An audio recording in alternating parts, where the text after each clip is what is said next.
Pernahkah Anda bertanya, kenapa pesawat terbang tidak mudah patah meski ringan? Atau, kenapa kaca bisa pecah tiba-tiba, tapi logam bisa ditepuk dulu sebelum patah? Jawabannya tersembunyi di dalam susunan atom. Struktur kristalin, dasar geometri untuk memahami perilaku material. Inilah cerita tentang bagaimana atom-atom membentuk dunia teknik, dan bagaimana pola kecil bisa menjelaskan kekuatan besar.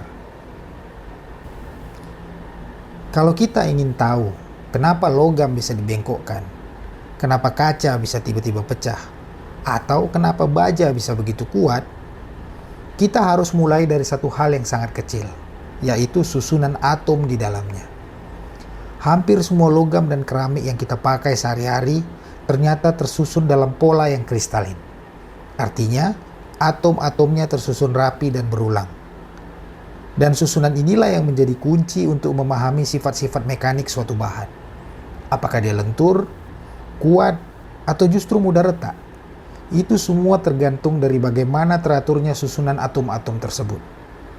Jadi, sebelum kita membahas tentang cacat atau dislokasi, kita perlu paham dulu seperti apa bahan itu pada saat masih tersusun sempurna.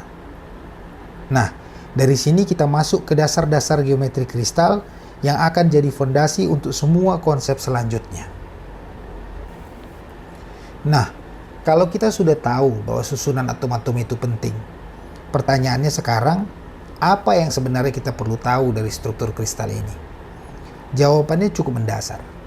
Karena semua fenomena yang rumit, seperti dislokasi, atau bagaimana bahan bisa berubah bentuk, berawal dari susunan atom-atom yang teratur. Sifat-sifat seperti kuat, lentur, atau mudah patah nggak muncul begitu saja. Itu semua sangat tergantung dari bagaimana posisi atom-atom diatur dan bergerak pada saat diberi gaya. Makanya, sebelum bicara tentang cacat atau deformasi, kita perlu kenal dulu beberapa hal, seperti kisi ruang, unit sel, lalu bidang kristal yang kita tulis dengan HKL dengan kurung biasa, dan arah dalam kristal yang ditulis sebagai UVW dengan kurung siku. Semua ini akan jadi bekal kita untuk mengenali bidang slip dan memahami bagaimana logam bisa meluncur, melengkung, atau patah, bukan dari luar, tapi dari dalam. Jadi, apa sebenarnya yang dimaksud dengan material kristalin? Yuk kita masuk ke bagian berikutnya. Sekarang kita masuk ke pertanyaan paling dasar. Apa itu material kristalin? Bayangkan kamu menyusun bola-bola kecil seperti kelereng dalam pola yang rapi, dan kamu ulang terus susunannya ke segala arah. Nah, itulah yang terjadi dalam material kristalin.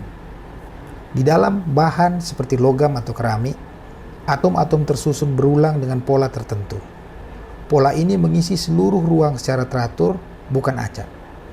Susunan seperti ini disebut sebagai kisi ruang 3 dimensi. Semacam rangka tak terlihat yang menunjukkan di mana seharusnya atom-atom itu berada. Setiap titik pada kisi ini mewakili posisi ideal dari sebuah atom. Dan dari pola inilah terbentuk kerangka utama penyusun kristal. Di gambar, kamu bisa lihat jaringan titik-titik yang membentuk kisi ruang. Ini adalah representasi sederhana dari bagaimana atom tersusun di dalam suatu bahan kristalin.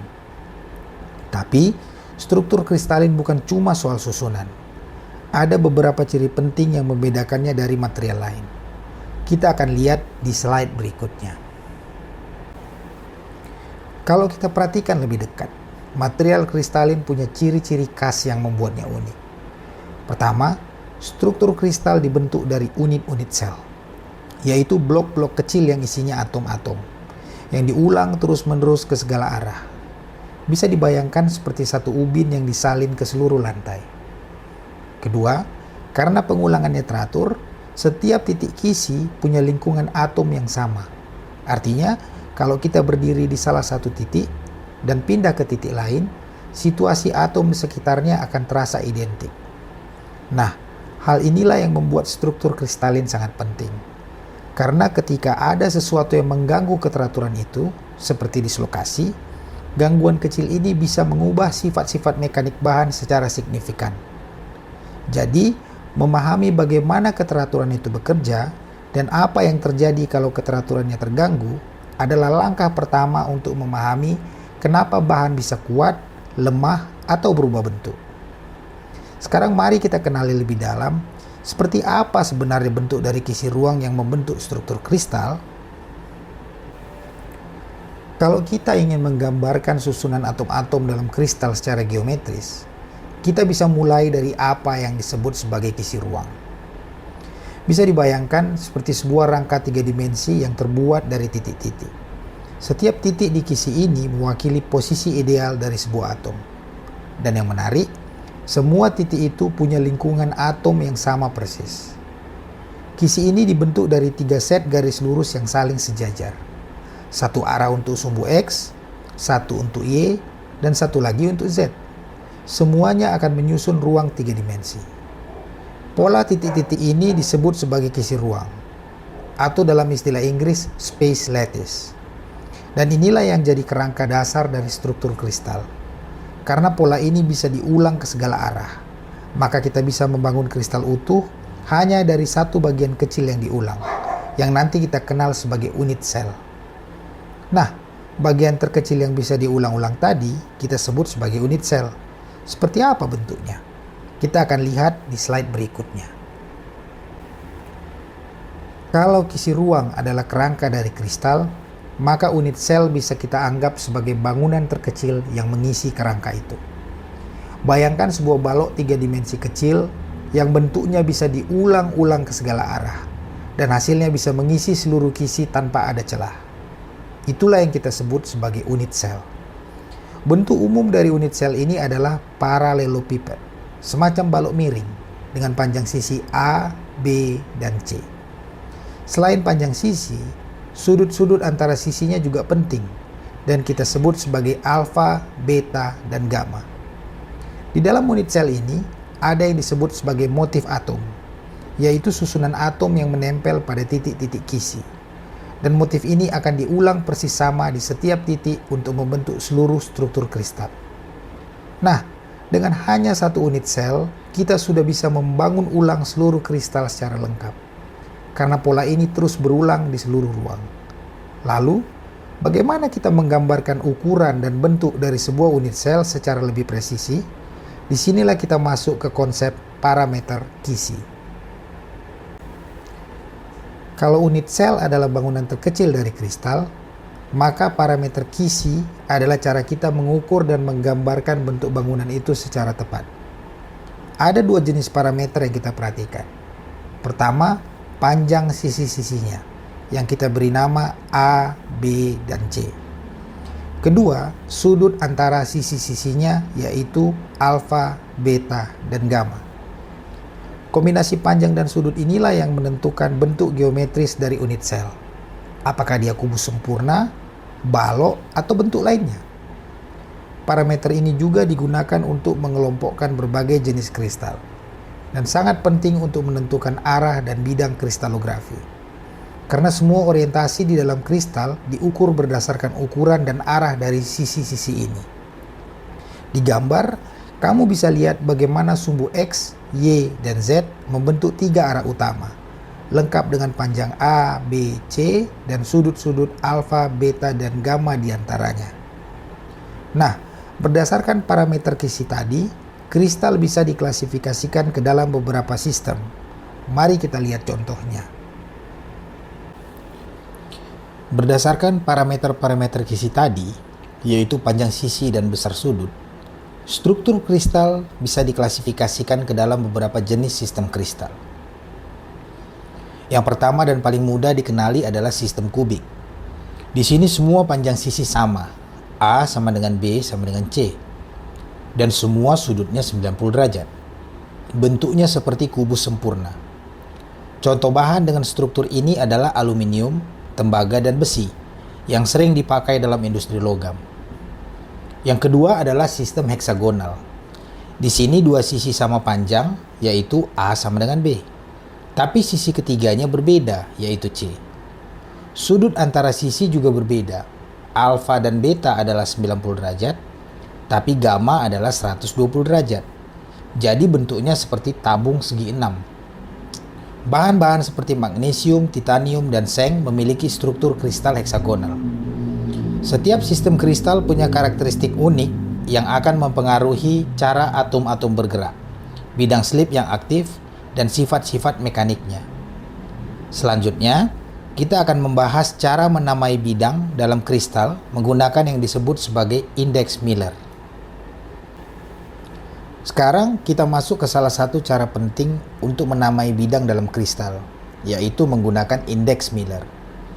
Indeks Miller yang dituliskan sebagai HKL dengan tanda kurung biasa digunakan untuk menunjukkan orientasi bidang kristal di dalam unit sel.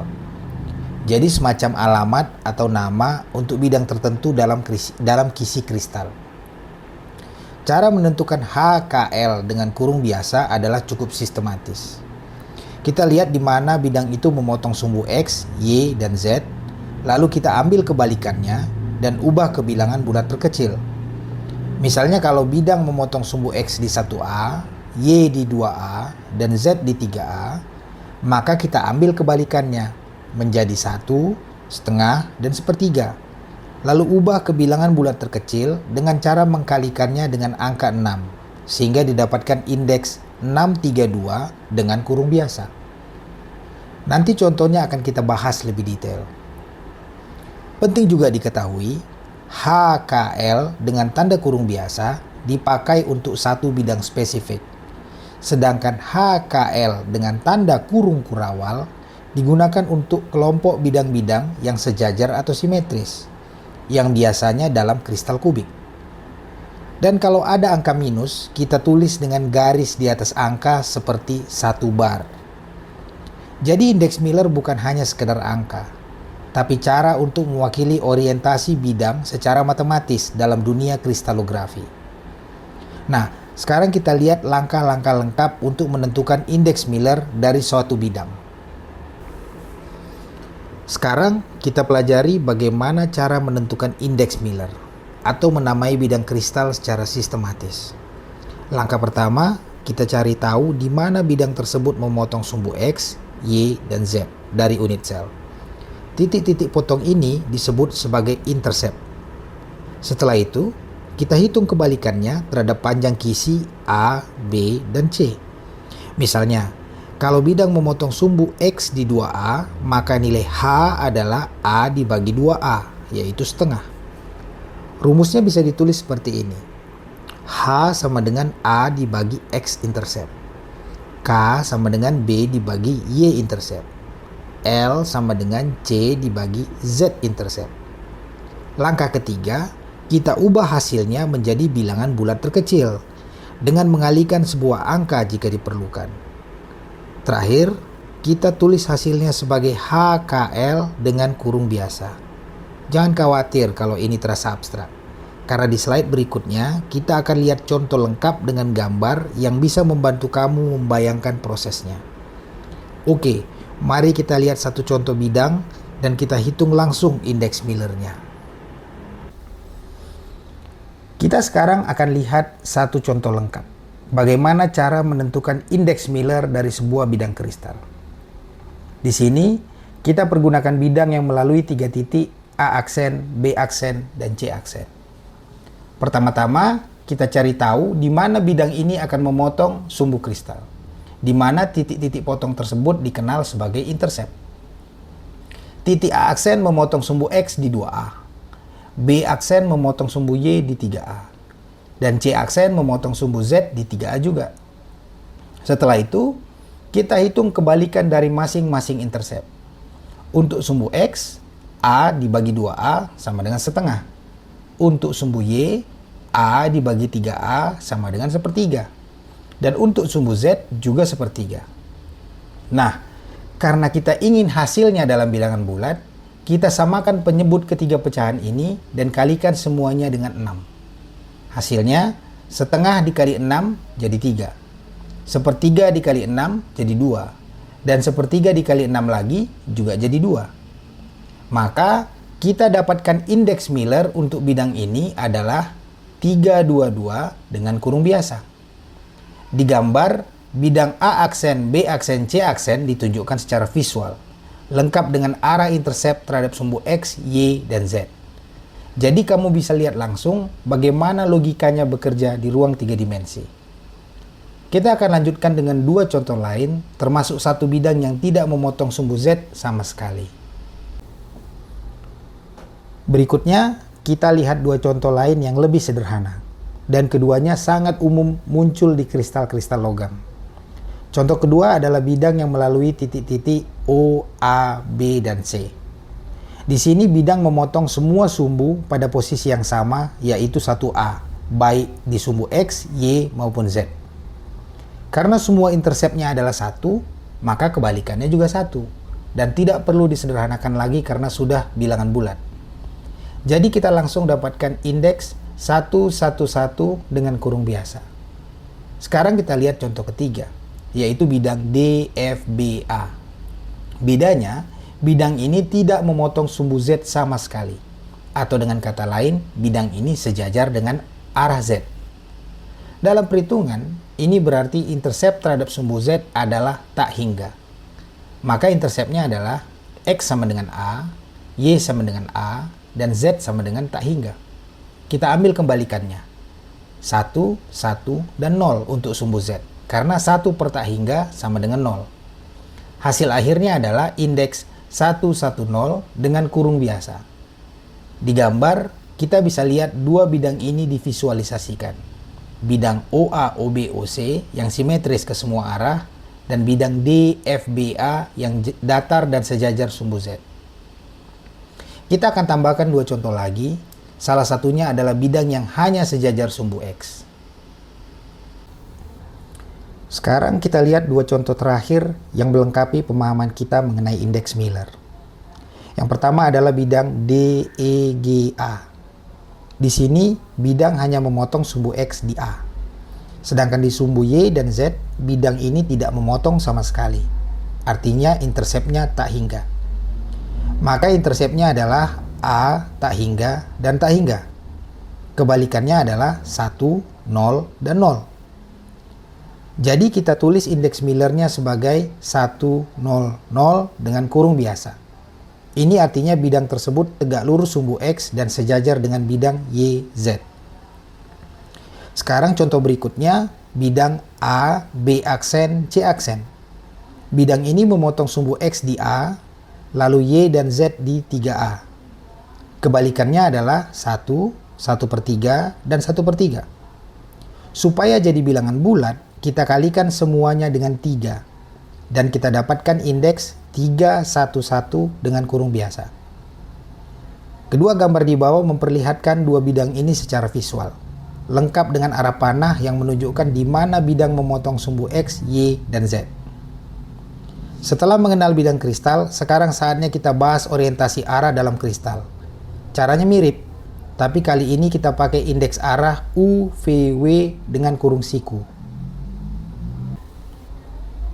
Setelah kita mengenal cara menamai bidang dalam kristal, sekarang kita akan belajar cara menyatakan arah dalam kristal, menggunakan yang disebut sebagai arah kristalografi.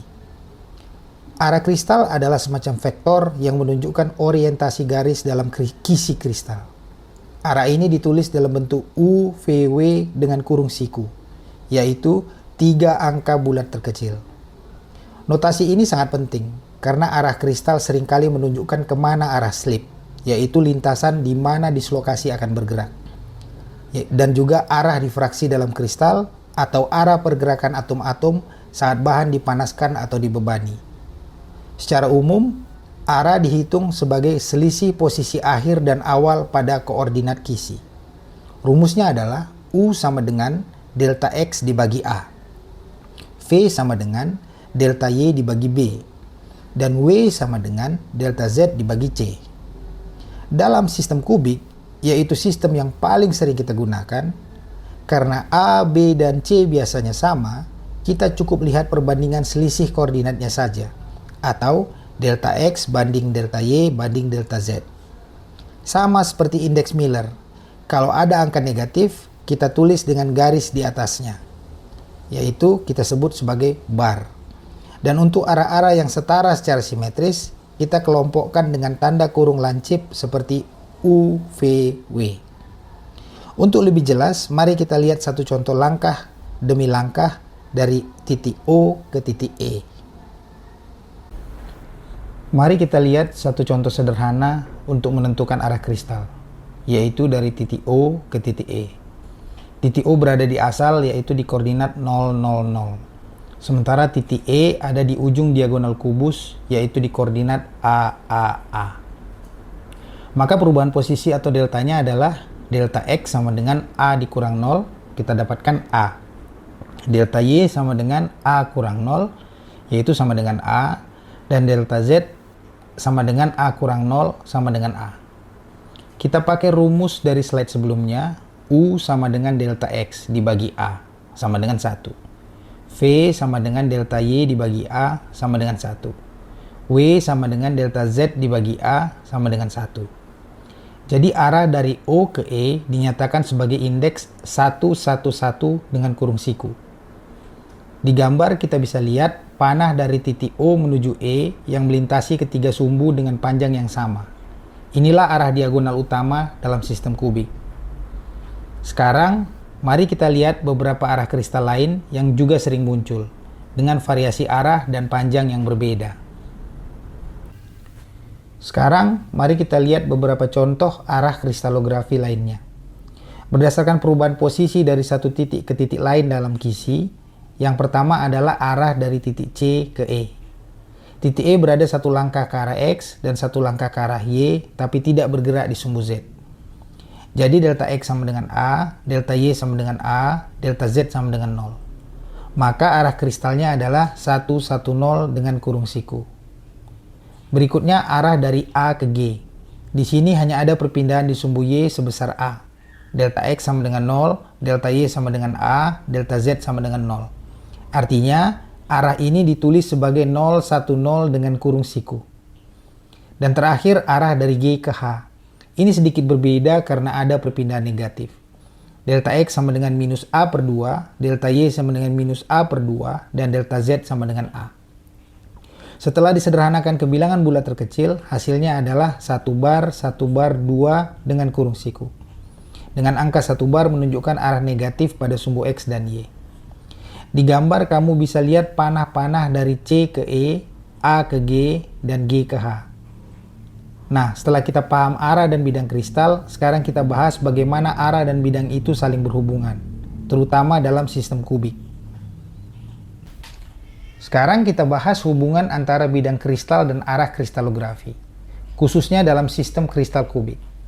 Dalam kristal kubik, ada satu hal menarik dan sangat membantu. Arah normal dari bidang HKL dengan kurung biasa akan sama dengan HKL dengan kurung siku. Artinya, kalau kita punya bidang dengan orientasi 111 dengan kurung biasa, maka vektor yang tegak lurus terhadap bidang itu akan mengarah ke 111 juga, tapi dengan kurung siku. Kenapa bisa begitu?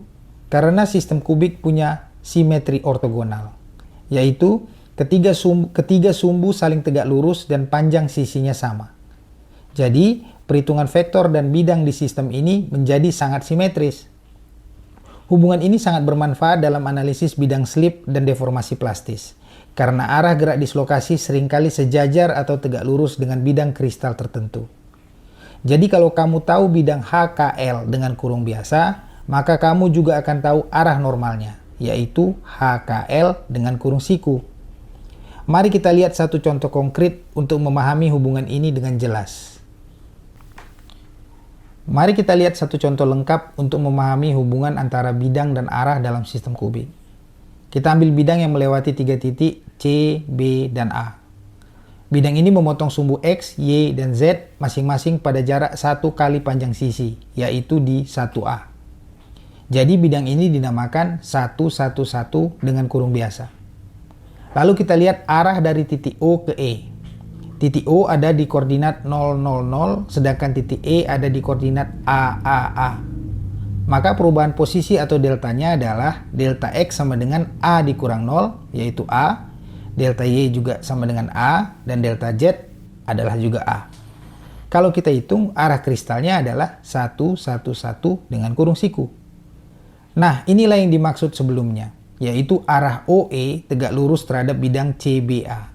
Dan indeks arah 111 dengan kurung siku persis sama dengan indeks bidang 111 dengan kurung biasa. Di gambar kita bisa lihat panah OE yang tegak lurus terhadap bidang CBA. Selain contoh ini, ada beberapa hubungan lain yang juga penting kita ketahui. Kita lihat dalam tabel berikut. Kita lanjutkan dengan melihat contoh-contoh lain mengenai hubungan antara bidang kristal dan arah normalnya. Yang pertama, bidang 111 dengan kurung biasa, yaitu bidang CBA. Arah normalnya adalah 111 dengan kurung siku.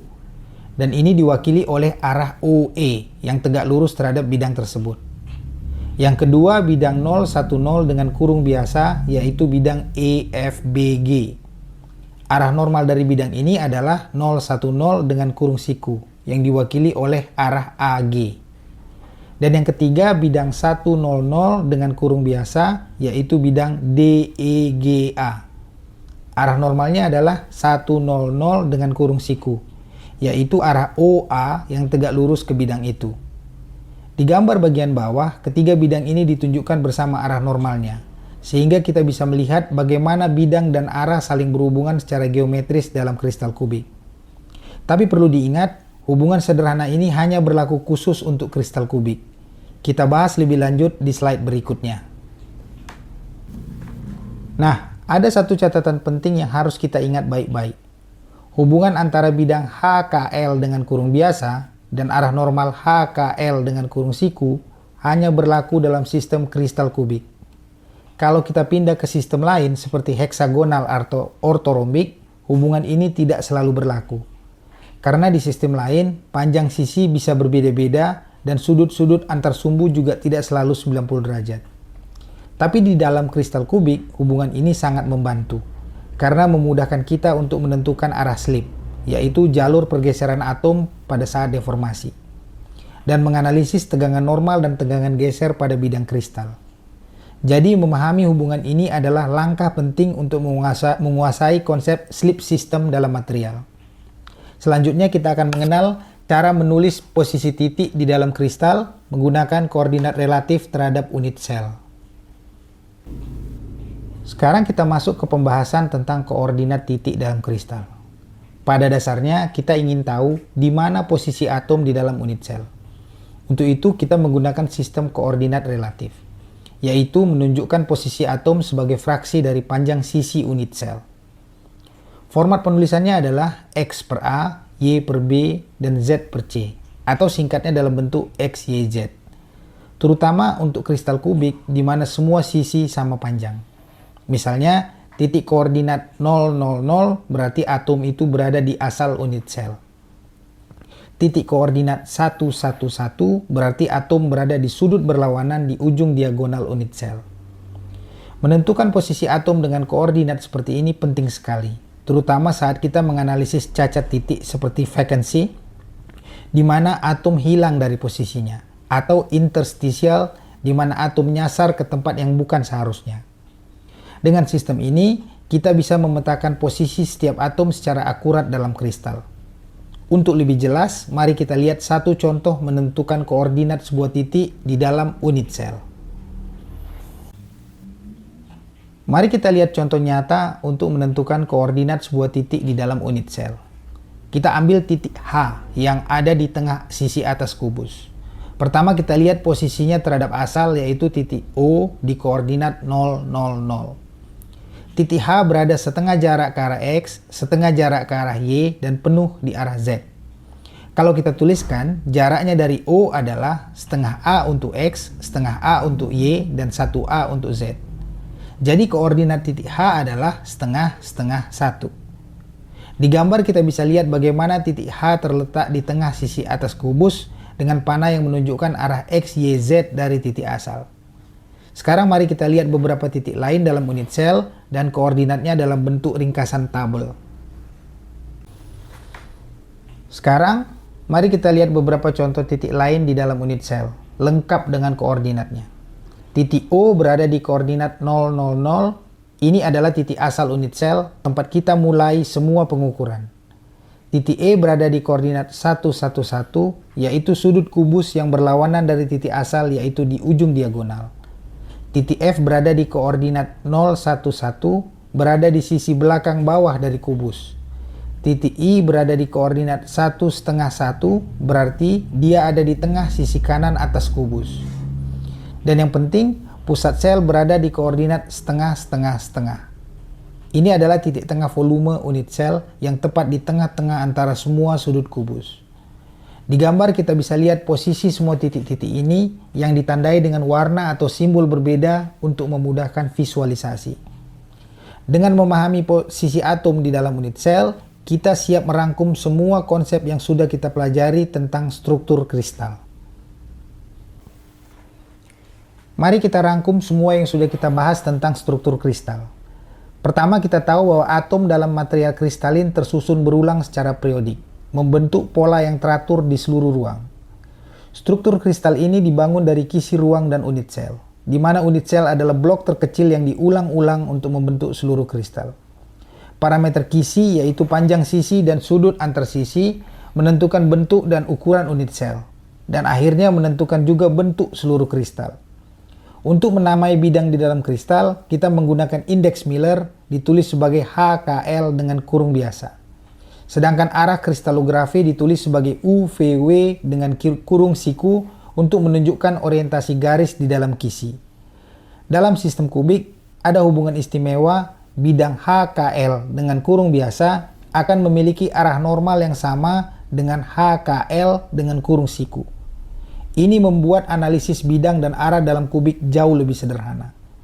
Dan terakhir, posisi atom di dalam unit sel ditulis menggunakan koordinat fraksional. Artinya, posisi atom dinyatakan sebagai pecahan dari panjang sisi unit sel. Semua konsep ini menjadi dasar penting untuk memahami bagaimana bahan berperilaku saat diberi beban, panas, atau tekanan. Semua konsep tentang struktur kristal yang kita bahas sejauh ini bukan hanya teori di atas kertas. Mereka menjadi dasar penting untuk memahami perilaku mekanik bahan. Dengan mengetahui susunan atom dan pola dalam kristal, kita bisa menganalisis bidang slip dan arah slip, yaitu jalur di mana deformasi plastik dan pergeseran atom terjadi. Konsep ini juga membantu kita memahami dislokasi, yaitu cacat kecil yang justru menjadi kunci dalam membuat bahan bisa dibentuk atau diperkuat. Struktur kristal juga menjelaskan kenapa bahan bersifat anisotropik. Artinya, kekuatan atau keuletannya bisa berbeda tergantung arah bebannya. Dengan pemahaman ini, kita bisa merancang material yang lebih kuat, lebih ringan, dan lebih tahan patah, mulai dari pesawat terbang, alat medis, hingga komponen mobil modern. Jadi memahami struktur kristal bukan hanya dasar akademik, tapi benar-benar menjadi landasan penting untuk mempelajari deformasi pada tingkat atomik, dan kunci dalam mendesain material masa depan berbasis struktur mikro. Demikian pembahasan kita tentang struktur kristalin, dasar geometri untuk memahami perilaku kristal.